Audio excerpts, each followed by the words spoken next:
Page 26.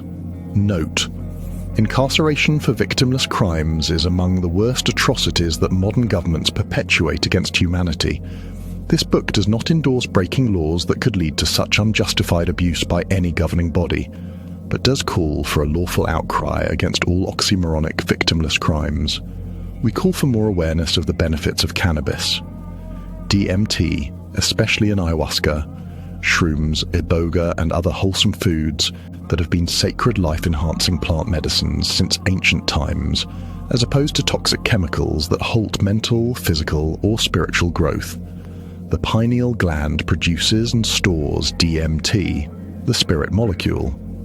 Consuming DMT, such as smoking it with cannabis, triggers the release of DMT that is built up naturally in the body, permanently opening the mind to greater consciousness.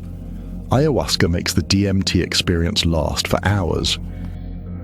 Consistent with the ayahuasca-induced spiritual awakenings facilitated by South American shamans, perhaps thousands of years, William says that one of the most meaningful experiences was when, while on DMT, he saw God. William says churches fight it and make it illegal because 10 minutes of DMT helps more than 10 years of religion. Likewise, Big Pharma lobbies against DMT weed and psilocybin mushrooms because they are more effective with fewer side effects than toxic synthetic products. For example, monthly doses of natural psilocybin mushrooms fight depression far more effectively than any dose of synthetic antidepressant drugs. Page 27. Note: the influence of Lewis Carroll, Charles Lutwidge Dodgson, 1832 to 1898, shows up again in Masonic Checkmates in Chapter 11, with the song Getting Better. Many people also found the connection between I Am the Walrus and Carroll's poem The Walrus and the Carpenter. Unfortunately, thinking we know something blocks further discovery. Page 30. Note: the acrostic continues to page 609 of the Memoirs. This chapter says, "At first you may say Paul is a dreamer, but he is not the only one. From the time I joined him, our dreams have made us together as one. Dream sweet dreams for me." I was introduced to LSD and other drugs by John and George. It's a trip from LC. Dream of me. Be happy. Hello. Hello, Mum. Julia's fine. Chapter 3. Paul worked it out. Page 34. Note: several events combined to create the above party story. Period. Paul was acquainted with William before dreaming of being replaced by him. They interacted professionally at EMI Studio 2 and in occasional social settings, such as with friends of the Hyde Park crowd. By the imposed use of doubles, Paul sometimes felt replaced already. He understood that he would eventually be replaced permanently, but as shown by the look-alike contest, hoped to have a voice in selecting his permanent substitute. Page 37. Note: while some fans claim that Paul or William is a reincarnation of Antonio Vivaldi, the inner circle sees them as Osiris and Horus. Horus is Osiris's son, who became a blend of the two. William is Horus's Paul. Paul, in this sense, is a soul transmigrated combination of William, Paul, and ancient entities that migrated to them before and after Paul's death. Osiris is the son of Marduk, Ra to the Egyptians. Marduk/Ra is the son of Enki, Ptah to the Egyptians. After Enki willingly relinquished his position to Marduk, Marduk defeated Enlil, making himself the king of all.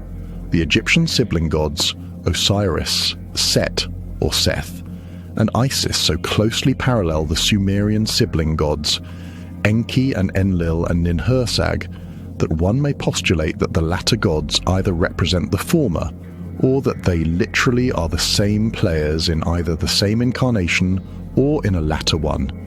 It is also plausible that when Ra ruled Egypt, all gods before him were said to have come after.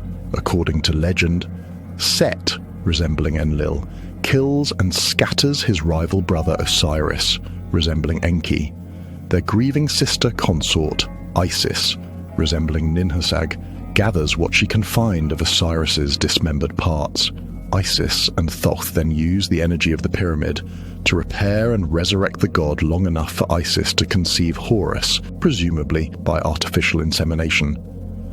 Isis and Thoth then transfer the soul of Osiris into Horus's body. Embodying Osiris, Horus is both father and son. In another tale, Isis, much later, also resurrects the deceased Horus-Osiris body, further setting Horus, born December 25th, or perhaps Enki as the first Christ figure. The Anunnaki believed in an impersonal divine mind or prime creator, resembling what Hindus call Brahman, the ultimate reality and universal principle in and through all that exists. Their royalty, starting with Anu, Enki and Enlil, were worshipped as gods and appear to be the basis for the Hindu Trimurti, Trinity: Brahma, creator; Vishnu, preserver, savior; and Shiva, destroyer. Some groups put Ninhursag at the top, or a later mother goddess. Vishnu, possibly Enki, as the teaching goes, has incarnated many times to bless mankind, partly by disrupting prevailing, oppressive religions. Vishnu's eighth avatar, Krishna, came 32 centuries before Jesus. We should find an incarnation of Vishnu, figuratively or literally Enki, in every age, including in ours. In the Haiku Gita, another book by Harriet, Krishna says, "I return through birth whenever goodness decays or evilness grows to protect the good and to destroy the evil. I'm born in each age, Krishnu, Vishnu, the second member of the Hindu godhead, resembling Enki of the Sumerian godhead. Parallels, maybe is, Jesus the Christ, Christos, the second member of the Christian godhead." George Harrison explains, "The Greek word for Christ is Christos. Krishna and Christos is the same name. Whether or not a literal incarnation of Vishnu or Enki, Paul's birth, death and transmigration to William joins them as an Osiris-Horus-Christ figure." Page 38.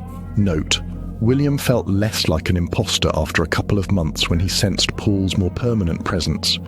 However, based on beliefs and rituals, those who saw Paul as an avatar for Vishnu expected William to feel the indwelling not only of Paul but also of Enki Osiris, Krishna Jesus, to give a few names for he whom they considered one god. If Vishnu or Osiris had embodied Paul, and if Paul then embodied William, Billy Shears would become much more than the living Paul. Transformed by Shiva to be far beyond a mere idol, the new Paul would be God incarnate. When William felt the indwelling of Paul, but not of Krishna Christ, he was troubled. Confidence reassured him that eventually he and Krishna would each enter the heart, mind, and flesh of the other. Having still not felt it, by 1988 he wrote, "This one." In the video, we see him with closed eyes praying to Krishna. He says, "Did I ever open up my heart, let you look inside? If I never did it, I was only waiting for a better moment that didn't come. There never could be a better moment than this one." William considered the comforts and privileges that he enjoys and contrasted them with Vishnu's less pleasant incarnations. He believed that if he were his avatar, their union would be mutually beneficial. If Vishnu joined him now, it could be Vishnu's most pleasant of all. He sings, "What kind of magic might have worked if we had stayed calm, patient? Couldn't I have given you a better life?" And now back to your regularly scheduled program.